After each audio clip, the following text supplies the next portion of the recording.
This is Tom Berdinsky, the writer, director, and producer of the Italian Zombie movie, parts 1 and 2, and this is Nerd Remix. Nerd Remix Radio.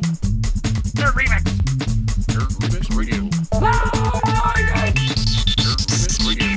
Are you here for the feeding? Nerd Remix. Nerd Remix Radio. Nerd Remix. Nerd Remix. Nerd Remix Radio. Nerd Remix. Nerd Remix Radio. Nerd Remix. Nerd Remix Radio. Nerd Remix. Due to some violent content, parental discretion is advised.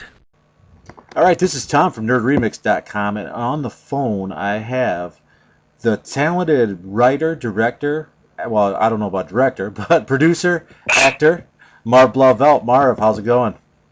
I'm doing great, Thomas. Thanks for having me on the show tonight. The reason I wanted to get you on the show is I didn't really realize this at first, but probably 3 of the best movies I've seen so far in 2011, you're in. I love that ratio. That's awesome. I mean, 3 Slices of Life, The Collective, and of course I just saw Sculpture, and I really enjoyed that. So now, when I first found out about you in Musclewolf, it was last year at the Cinema Wasteland convention. I ran into Chris J. up from Dark Rider Studios. He gave me a copy of Lethal Obsession. So I reviewed Lethal Obsession. He had a Mother's Blood poster up. I don't know if it was an early poster or what, but he mentioned Marv from Musclewolf Productions. So I came home and I checked out some of your stuff, and thankfully I've got to review some of your stuff. So how's the Mother's Blood shoot going? Is that complete? Or are you still shooting, or what are you doing on that? Mother's Blood, we're 90% complete. Can you hear me? Yeah. Okay, we're 90% complete with Mother's Blood. We had an amazing shoot in April. Went throughout most of April. And Chris J, great friend, great director. Kitsy Duncan, amazing friend. I've worked with Kitsy 3 times now. Actually, you'll see 4 times now. And the story, to be honest with you, Mother's Blood was a story that I came up with 4 or 5 years ago, right after I shot a movie called Beef up in New York. And kind of shelved the story. I told Chris and Kitsy about the premise, and they loved it, and they held on to it for the last couple of years. And basically, I'm busy on several other things, so I wasn't able to work on the script. So they gave it to Curtis McManus, who's a great scriptwriter. Love Curtis, amazing guy, great writer. So he came up with an amazing script, and the cast of Mother's Blood is incredible. We get to cast quite a few of the guys from Musclewolf Productions, and obviously Kitsy, Erica Soto, Heather Dorff, just an amazing cast. And so we shot all throughout April. We're about 90% done with Mother's Blood. We have a few things to shoot with Kitsy and myself, because I play her husband, or ex-husband. And so it's going to be a great little production. I'm very excited about Mother's Blood. It's one of the features that I'm very, very thrilled to be part of. Very honored to be part of the cast, and I love working with Dark Rider. Musclewolf Productions pretty much considers Dark Rider Studios our sister company. So we worked on Christmas Scream with them, Meat Eater, which is part of the collective. We did Kitsy and Chris and I did a vampire short, which they're working on editing, and now Mother's Blood, and we've got several other projects that we're looking into for the future. So I think everybody's going to really. I will say, this is Kitsy Duncan's movie, man. She's in almost every scene in this movie. She really brought it. I mean, she's an amazing actress. She's a beautiful actress, very talented. I love working with Kitsy. She's a hard worker, great writer.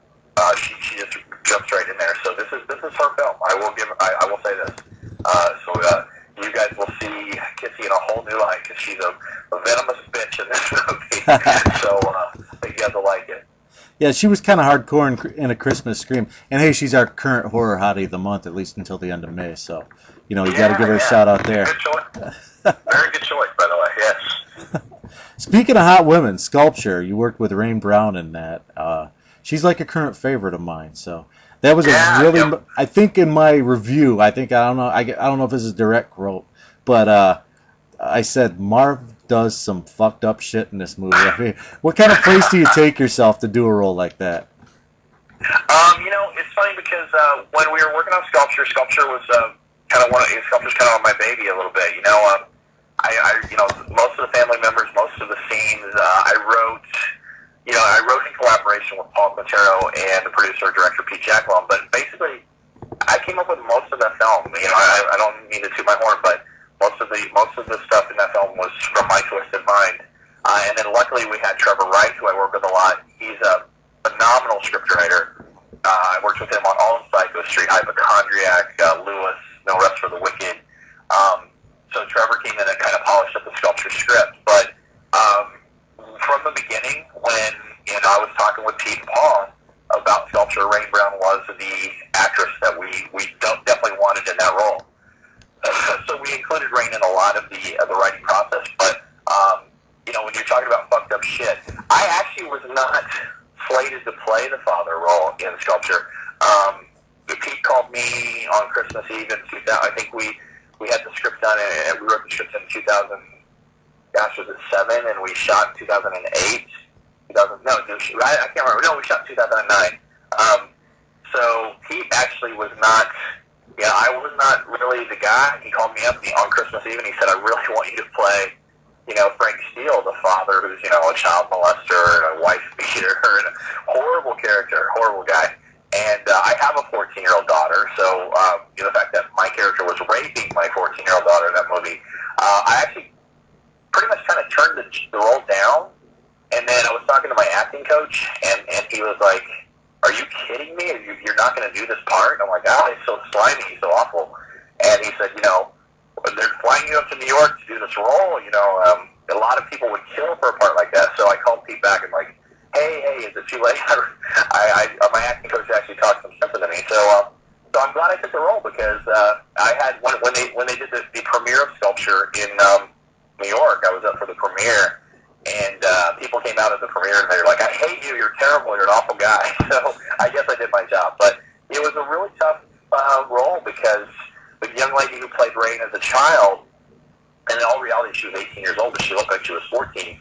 And, there's scenes where I'm pulling her by her hair up the stairs and, I'm coming into her bedroom and slapping her around and getting in bed with her, raping her. That was tough. That was a tough thing to do. But I got to be honest with you, Thomas. I love playing the villain. I love playing evil. I just did a film called Inhumane, which I play a serial killer, and I kind of dig that. Sculpture was kind of the beginning of me playing. In Beef, my first film, I play a really bad guy too. So it was fun. But Sculpture, I tell you what a great cast. I mean, Rain Brown, Misty Monday, Alan Rowe Kelly, Susan Adrianson, Austin Dawsey, Dustin Kearns, David Gilkey, Jeff Dylan Graham. I mean, we had some really good people. It was a great film to. It was one of my first films too. It was a great film to cut my teeth on. So I really enjoyed it. And I will tell you, the ending of Sculpture, it was my collaboration with Pete and Paul and Trevor. Our heads all came together. I think that ending at the art gallery in front of all those hoity-toity, arty people in their tuxes and their evening gowns. I'm not going to run the ending if you haven't seen the film, but I just that ending. I love that ending of that film. I think it's like you said in your review, very creep show or very Tales from the Crypt. So, yeah, it had a whole EC Comics vibe to it, which I thought was cool. And it's weird. A lot of the people you mentioned from Sculpture were also in the segment you did for Psycho Street, Hypochondriac, which I also reviewed, and you almost play a comedic role in there, which I think really shows some range from you. And like you said, there's a lot of the same people in, Alan Rowe Kelly and Rain Brown, and isn't Susan Adrianson in that? And yes. And who else? There's a couple of the Musclewolf guys are in that too, right?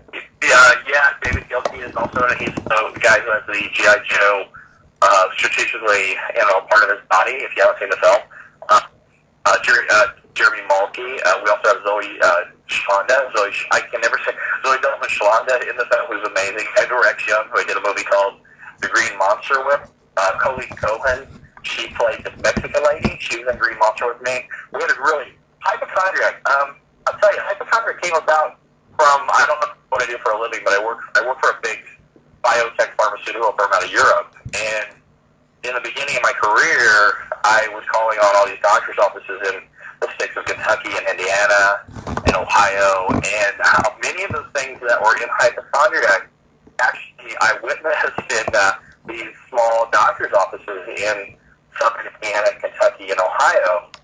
There was actually a woman that I was sitting next to who had actually taken part of her kneecap out and put it in with a knife and put it in a jar and brought it into the doctor's office, just, sitting there with her kneecap in a jar. And, there was never a patient who had an alien grown out of her foot, but basically we sit down and we wrote Hypo to be an over-the-top, horror comedy, and the whole Psycho Street anthology is based on this town called Cronenberg, and we don't really say where Cronenberg is at. We assume that Cronenberg is, in the country, or, can you hear me? Yeah. Yeah, I'm getting static. You assume that Cronenberg is in the country, but we don't really say. And to tell you the truth, most of the stuff that I'm writing now, everything is going back to Cronenberg. It's kind of like Stephen King has, his main, that's his alternate universe of all his product or his projects. Cronenberg is going to be a lot of the future projects we got going on are taking place in Cronenberg. But so basically, the story is this, this LA doctor who is very stressed out from being in LA and kind of a germaphobe and neurotic, takes, practice in Cronenberg at this established clinic without knowing how crazy these people actually are in Cronenberg. And, you see, Carl Burrows, phenomenal actor playing Dr. Fix. The guy's an alcoholic. He's spaying and neutering pets on Tuesdays and Thursdays out of a medical clinic. Probably a pill popper. Rain Brown's character, Amber Lovejoy, I told her basically to pretty much study Jamie Presley from My Name is Earl. So, Rain, and her backstory, the character was an ex-stripper. Dr. Fix probably was drunk in a strip joint. So I need a nurse. Would you like to come to work for me? The next thing you know, she's a nurse. She's not a qualified nurse, but, and then, of course, Alan O'Kelly's character basically is Aunt B from, Andy Griffith's show, if Aunt B was a sadomasochistic cut. So, and Susan Adrianson as the alien, the woman with the alien. Susie was so hilarious as we were shooting that. Susie, we couldn't even watch Susie. We couldn't even be, at the set with what she was doing, especially when she was going into labor. Susie's a great character actress. I love Susie Anderson to get to death. I've worked with Susie 4 times now. And I asked her, after she did that role, she's a very beautiful woman. We made her look horrible in that film. But when she did that role, we were like, where do you get your inspiration? And she said when she was growing up, she wanted to be Carol Burnett.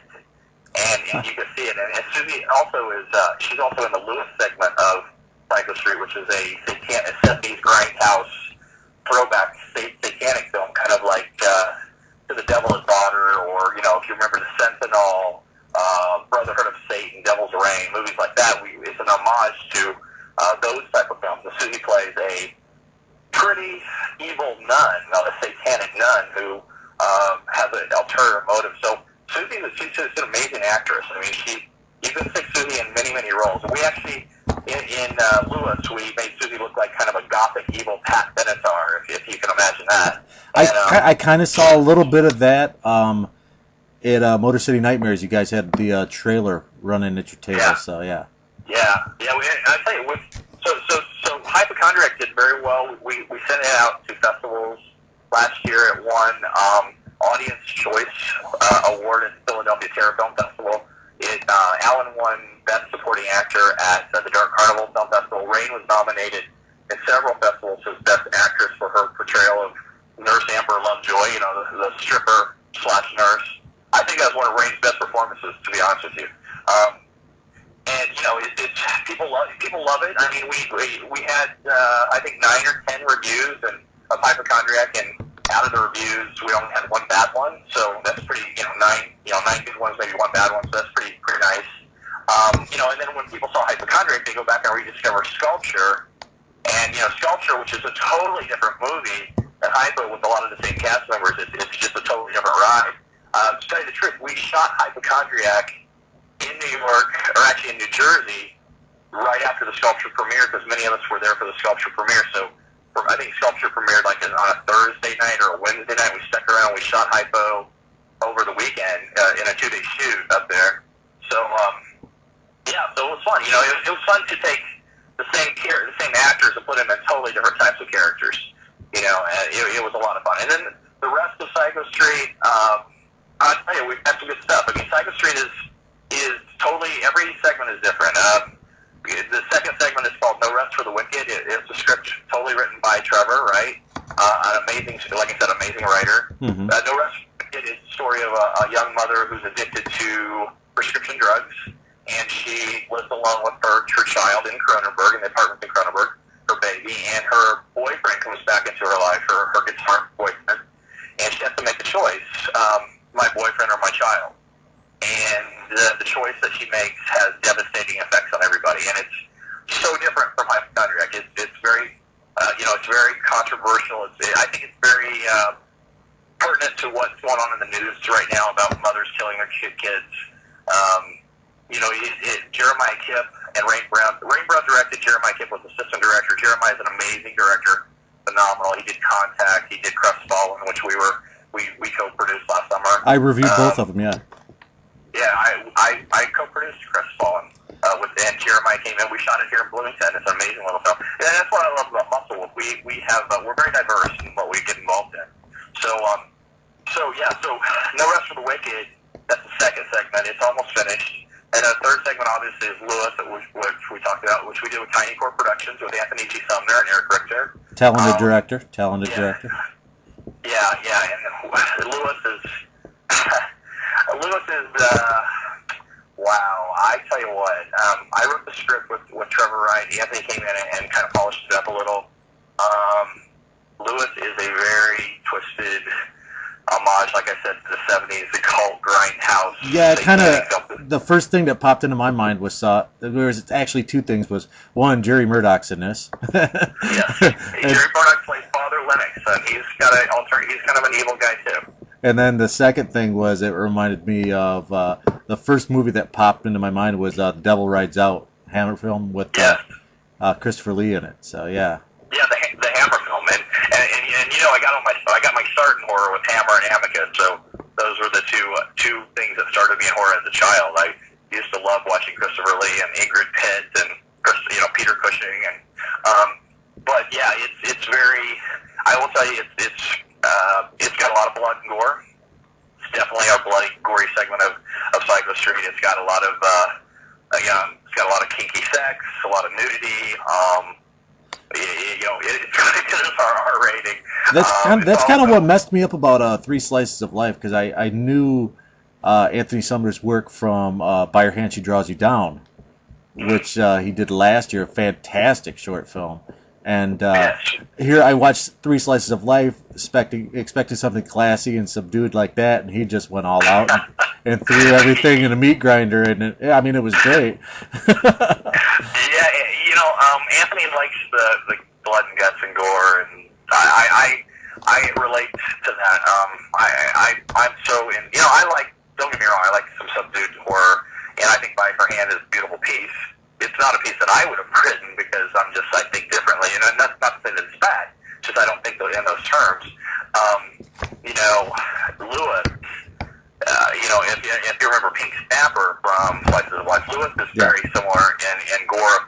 In the gore category as Pink Snapper, and definitely in the perverted sexual things that are going on in Lewis. Basically, the story is about a woman who catches her husband, a woman, Denise Melody, who catches her husband cheating on her. I play her husband, and she goes to her priest, and her priest, because she realizes she's an orphan, and says you need to go back to the town where you were, raised. Go back and stay at our, at the church's. I don't know, it's like a patronage or, a getaway, So she takes her young daughter and she goes back to this town, Cronenberg, and when she gets there, people recognize her, but she doesn't really recognize them. And then she starts having these flashbacks, and her daughter starts talking to an invisible friend and playing with her invisible friend, and you realize that there's no children in this town, and it seems like this town has got some sort of ulterior motive for this girl and her child. And I'm not going to run it for you because, there's all kinds of cool demonic things going on, and it's a pretty cool little story. But we've got a lot of, like I told you, it's going to be the one people are going to go, oh my God. I really think No Rest for the Wicked too. You go from laughing your ass off from Hypo to No Rest for the Wicked, which is totally disturbing, and it hits you in a subtle, different kind of way. And then we go to Lewis, which is, I call it the porn money shot. It's really.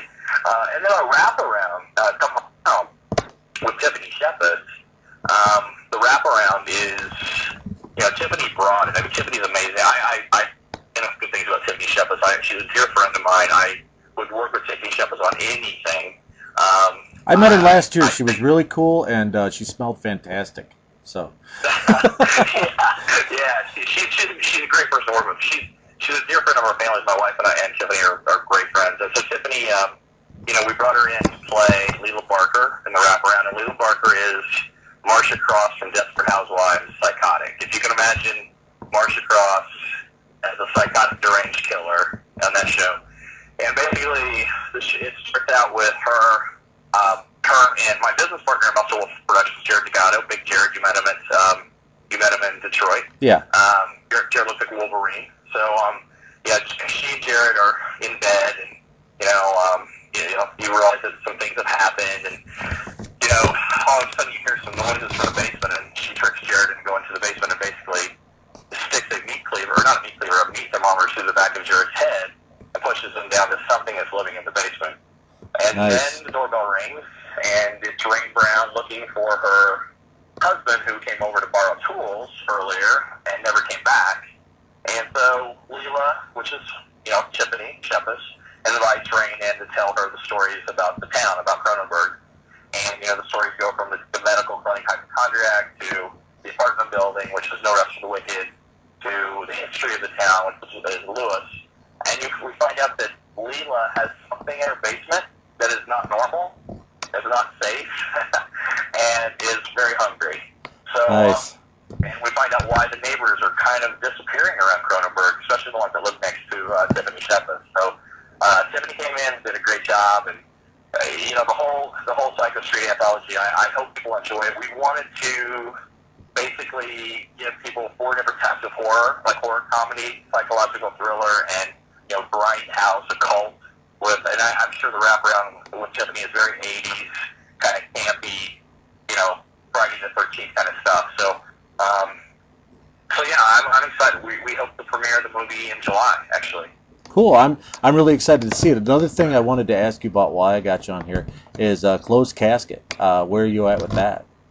Closed Casket. Oh wow, that's a great one. Closed Casket is a collaboration that Musclewolf is doing with New Illusions Pictures, who's actually Patrick Desmond, dear friend of mine, who's actually shot part of the wraparound for Psycho Street and is helping us finish up Psycho Street by putting it all together. Great guy. Closed Casket, we shot the wraparound with Michael Berryman back in fall, and we shot in Columbus, Ohio, in an actual mortuary. Closed Casket is kind of a story where a reporter, which is played by Michael Partapillo, goes to do a report in a small town and talks to a mortician, Michael Berryman, about how these strange deaths are going on. And he goes to each coffin and has a story about each coffin. And so the first story is called Side Effect, which is going to star Tiffany Shepard and myself. And Tiffany plays my bitchy wife, and I play her henpecked husband, very much like Hal Holbrook and Adrienne Barbeau in Creepshow. And my character gets hooked on these drugs, not drugs, but like vitamins that he sees on a television commercial that's supposed to, help your libido and help you be more sexy and more athletic and whatever. And he doesn't read the label of the side effect profile if you take too much. And of course he thinks, taking more is better, and he starts, becoming more, more like a man, more, stronger, faster, better in bed. So, but he starts taking too much, and he pretty much falls apart in a really disgusting, weird kind of way. So that's the first one. The second segment is called Farmer's Daughter, and it's about I think he's a salesman. I haven't read it yet. I know the concept. The salesman who is traveling around and stops at a farm, sells vacuum cleaners, I think, and the farmer invites him in and basically wants him to sleep with his daughter. And he has all these daughters, and you find out the farmer isn't exactly what he pretends on neither of the daughters. And I'll just leave it at that because the twist is amazing. I love the story. And then the last one, and that was starring David Kelty, Eric DeSoto. And then the last one is called Eat 'Em Alive, and it's about a bitchy attorney, which will be Kitty Duncan, who she basically sues doctors for malpractice anything she gets. She's trying to sue a doctor, and she says she's going to eat him alive, but she later finds out the doctor is a witch doctor and a cannibal, and so the tables get turned. So it's a pretty cool anthology. We're going to be starting working on more of that this summer. We're finishing up like Psycho Street. We want to get that done. We got that going on, and really, a lot of the Musclewolf guys are in closed casket. Jared Degato is in closed casket. David Gilkey, Austin Dawsey, and then and the twins, Jameson and Paul Barbosa, have twins, which is amazing. So they're in the film as well. And we are this summer. We're finishing up a script right now, which hopefully it'll be our biggest budget film. It's a horror comedy called Male Stripper Massacre, and we now have Musclewolf Productions guys. We now have an agent promoter named Mark Rupp out of Michigan. He's an amazing guy. He usually promotes and he's usually the promoter for a lot of pro bodybuilders, fitness models, and we've been friends for quite a while. So we're actually working on a pretty big project with him this summer with some pretty cool names. I'm not allowed to say anything about it because it's a pretty big film they're shooting up in Michigan. But I can say that Jared, myself, and the twins, Paul and Jameson Barbosa, are all cast in the film with roles, but we're cast with some pretty big icons in the horror world. So we're really excited about that. I wish I could tell you more about it, but I've been sworn to secrecy because we're shooting this summer, and it's going to be a pretty big press release about this film. But after that, we're working on hopefully we'll get Male Stripper Massacre off the ground, which could be the biggest budget the Musclewolf has been part of. And if you can imagine John Waters directing an 80s slasher flick, that's Male Stripper Massacre. All right. We're writing it in the same vein as Hypochondriac. We wanted to have over-the-top gore. Right now, I know that we've got most of the guys involved. Jared Degato. Jared's amazing. I mean, you met him. He's my business partner. He keeps me grounded. He's the quiet one, the business one. I'm the one that's like going a million miles a minute. So Jared's been an amazing partner in Musclewolf. I'm very lucky to have him on board. Male Stripper Massacres, we're real excited about it. Then we have a werewolf anthology we're hoping to do sometime in the next couple of years called Lycanthology. We're, obviously with the name Musclewolf Productions, we have to do a werewolf film. So we've got some really cool, we've got 3 stories. One of the stories is, again, filled with total horror, sex, nudity, all the things that horror fans want. So I guess coming as I think horror fans who get into this as writers and producers or whatever, they know what we want to see. Like, I know what I want to see as a horror fan, so that's what I try to put into our work. I mean, I love horror comedy, but I love Splatterfest. I love some of my favorite movies. I love Inside and Martyrs, and the French stuff has been great. I love Wreck and Wreck 2. But I love some of the comedy stuff like Slither and Shaun of the Dead, and so I have a big array of films that I love. The Exorcist obviously is one of my favorite films. I mean, it's scary as shit. I love Reanimator. There's Hellraiser. I mean, there's some great stuff. So we tried to do homages to a lot of these films that we grew up with, and and it's not just the big budget. I mean, I love a lot of stuff. I think Beyond the Door is a scary as hell film. It's a cheap ass film, but it scared the crap out of me as a kid. Yeah. The Sentinel is another film. I think the Sentinel is totally not given enough praise. I mean, that's a scary movie. So well, I knew from like meeting you in Detroit that and we talked for quite a while, actually 2 different times, that you're somebody who knows your shit and you're passionate about the genre, and it shows through in your work. I mean, you're really kicking ass with this stuff, and it sounds like you're going to be busier than hell the next year, and that's good. And I mean, something when I see something like when I see the enthusiasm you have for something like Psycho Street, and when I see a film like Sculpture, I'm just like, man, I hope these films find an audience, and as long as you keep churning out the quality stuff, I'm going to keep promoting the hell out of it, because this is the type of stuff that I like to succeed. I like to see succeed, because there's so many people that can be characterized as carpetbaggers in the indie horror genre, and after meeting you, you made a believer out of me. You're definitely not that. Oh, thank you. I really appreciate that. I take it very seriously. I'm very passionate, like you said, about the genre. I have been as a kid. The fact that I'm even working in the genre is amazing. It just happened as a fluke. I mean, I don't know if you know. I was a competitive bodybuilder. Somebody saw me on stage in New York. They put me in a movie, Beef. It was Pete Jacqueline, actually, from Scream Kings. And the movie had a really big cult following, a big gay cult following too, which is fine. I mean, we have a big audience, and so from Beef, I was like, man, I really like this acting thing. So I got a coach, and I've always been a writer, and and I've been a horror fan since I was 6. So my parents thought I was going to grow up to be a psycho killer. So they were always worried about me as growing up. Everybody would be watching football or whatever. I'd be watching, Dracula, Taste the Blood of Dracula, that kind of thing. It's been a passion of mine, but to be able to combine the two passions, bodybuilding, I was a bodybuilder for many years. I still work out, 6 days a week. To be able to combine that passion with my passion for horror was amazing. And it was like, I think it was destiny. I don't think that happens every day. So from there, I was like, I'm going to work with as many great people as I can and get to know these people in the indie scene. And, I'm at a point to know the people on the East Coast. They're all good friends of mine. They're all great filmmakers. I made a point to become friends with Tiffany Shepard and her crew. And, so I respect all of these people because they are as passionate as I am. And, they want to do good work. And I want to do good work. And so after working for, I think I've done like 12 films, maybe, I'm not even sure.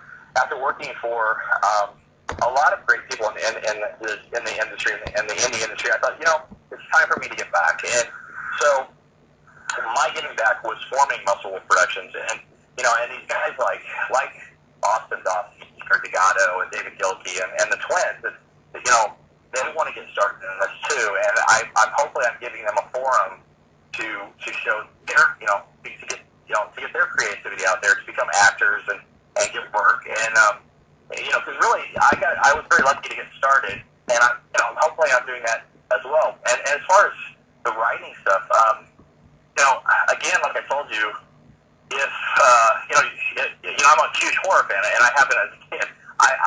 I'm very particular about the movies. There's a million horror films out there. I'm very particular about what I want to see. So if I'm going to write something, if I'm going to be part of something, I want to make sure it's something everybody else wants to see too. I want to make sure it's something that I would sit down and watch myself. So that's why I think it's going so well. Hey, Marv, it absolutely shows, man. And like I said, I talked to a lot of people doing the website and everything, and I can honestly say nobody has a bad word to say about you. So you're obviously doing something right. You're making great movies, and hey, you're entertaining us all. So keep up the good work. And hey, thanks for the interview, man. I appreciate it. I appreciate you taking the time. I know you're a busy man. Hey, anytime. And I'll tell you what. Thank you for supporting indie horror, supporting people like me and the Musclewolf guys and Tiffany Shepard and Tiny Ford and everybody. Thank you so much for that. Hey, I do it because I want to see more of it. So I appreciate it. Thanks so much. All right, thanks a lot, Marv. Hey, thank you, buddy. All righty.